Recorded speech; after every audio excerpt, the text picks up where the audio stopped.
Hi, well today I'm going on a quest to find the lost mansion of Peterwell. I've been interested to see it for some time. I've read about it in a book and it's one of the many big houses in the area that's been lost pretty much without trace. Peterwell is remembered more for its owner, the Baronet Herbert Lloyd, and the evil deeds that he did. He was quite a villain of the time and corrupt with power. But Herbert Lloyd came from a very wealthy family, and he worked his way up to see the king and became a peer in the House of Lords and a Justice of the Peace, which of course he abused, because then he had all the people that were his friends in the courts, and he could basically do whatever he wanted. He terrorised the local people by collecting taxes. He went to their farms and helped himself to whatever animals and things that he felt like. And people were generally terrified of him. So Herbert Lloyd rebuilt Peterwell sometime after 1755, and he died in 1769. I've got a description in a book here which tells you what it looked like. It says, standing at the end of an avenue half a mile beyond the town and within easy view of the public highway, it presented a most striking appearance, with its 4 great towers crowned with domes and a fine flight of steps leading up to its vast oak doors. It's hard to imagine that at that time there was a roof garden, and they could even build something like that. And apparently other gentry from miles around would come to see it. Well, they say that Herbert Lloyd loved to climb up there and survey all his lands, and that leads us to the most famous story about him. The story of the Black Cram.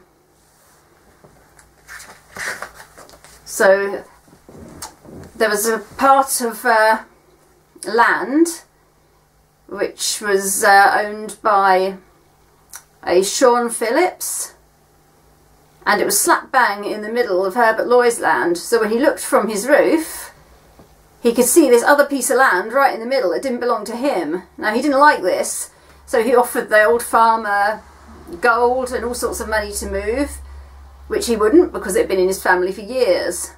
So in the end he hatched a dastardly plan. He got some of his men to get a prize ram. He crept to the house at night of Sean and put the ram down the chimney.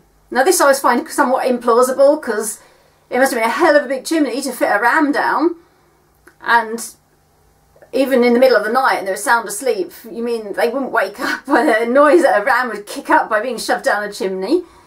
Well, anyway, Sean and his wife were sound asleep, and Herbert Lloyd called the local constable and said that he had suspicions of his ram being stolen by them. They rushed round there and opened the door to find there was the ram in Sean's house. He was promptly arrested and dragged off to court. He was offered that if he admitted to his guilt and gave up all his lands, that he would live. But being a proud man, he would not, because he wasn't guilty, of course. So he was taken to the corrupt court with all Lloyd's friends and tried for thieving, and he was hung in the nearby town of Cardigan. Apparently he tried to pull the same stunt again with somebody else by hiding a tapestry, but they were wise to it, and he wasn't going to succeed twice with the same trick. And they got the tapestry and set fire to it, so that when the police came there was no evidence to be had.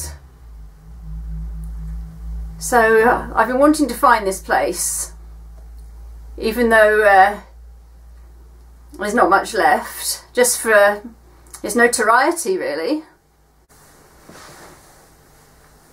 There was even a satirical poem written about Lloyd, which I shall read to you now. A would-be member brought of late from borough little known, in an address of early date, his incense to the throne. Soon tidings came where Tivy flows, through the rent-harassed land, that Lloyd to envied honours rose, and kissed the royal hand. Oh, had our gracious sovereign's touch but cured him of his evil, I'd own St. George ne'er boasted such a triumph over the devil. And that was written at the time. And many years later there was supposedly an opera written as well. But I haven't found any evidence of that yet. So I'll leave you now to see if I can find the place. So hopefully I'll be successful. And then I shall tell you the end of the story when I'm there. Thank you and see you later.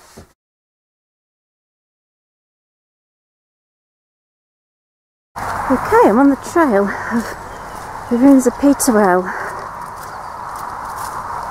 I was just in the field next door and I met a farmer and asked him permission, and he says this actually belongs to his neighbour, but he's sure his neighbour wouldn't mind if we went down this avenue, and this would have been the carriageway leading to the big house. Okay, I'm approaching where I think Peterwell is. I can see some bricks. It's hard to imagine that this was once a huge house with 4 towers and a roof garden.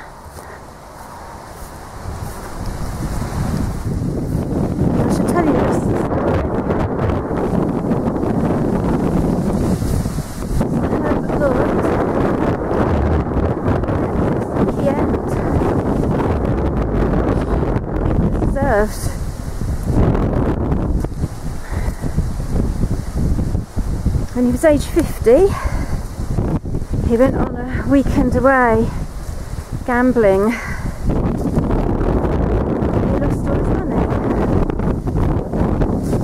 and riddled with disease from his lifestyle, he finally gave up and he shot himself in the head with a pistol, and he was found slumped on a bench the next morning, aged only 50. The land was passed on to his nephew, who was equally as deep in debt, and it was sold on again.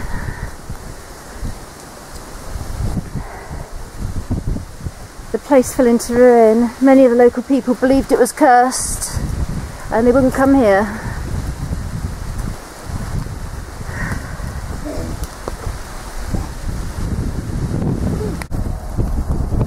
So eventually local people forgot the curse. They came and plundered the bricks. In fact, some of them were actually used to build a house for the poor, which seems a nice way of recycling them. This must have been one of the towers, the 4 corner towers, and then the roof garden. So this must have been one of the towers. I've been wanting to visit here for absolutely ages after reading the story in a book. And that over there must be one of the other towers. We've got bricks. There's just loads of farming rubbish. It has now started pouring with rain. Look at that root on that tree. That's cool. The whole thing's in a hollow, so I'm guessing there were probably cellars, which are long gone. Some more bricks. I'm going to walk around and have a look.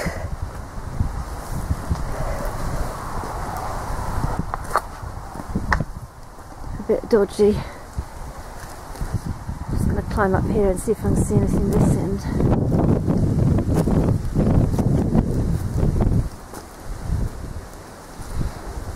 But the story didn't end with Herbert Lloyd's death. His body was brought back here to Peterwell, and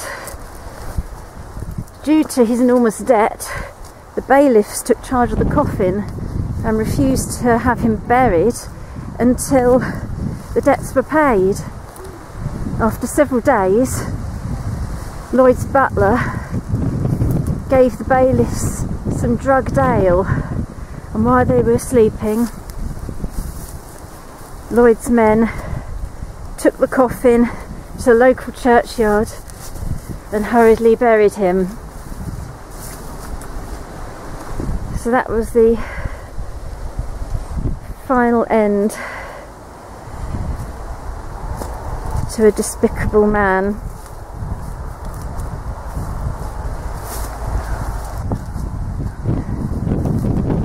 Just take a shot from the distance.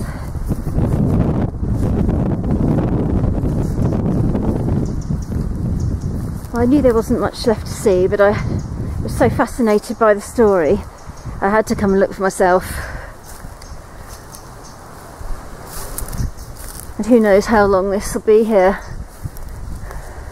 I wouldn't think it'd be much longer.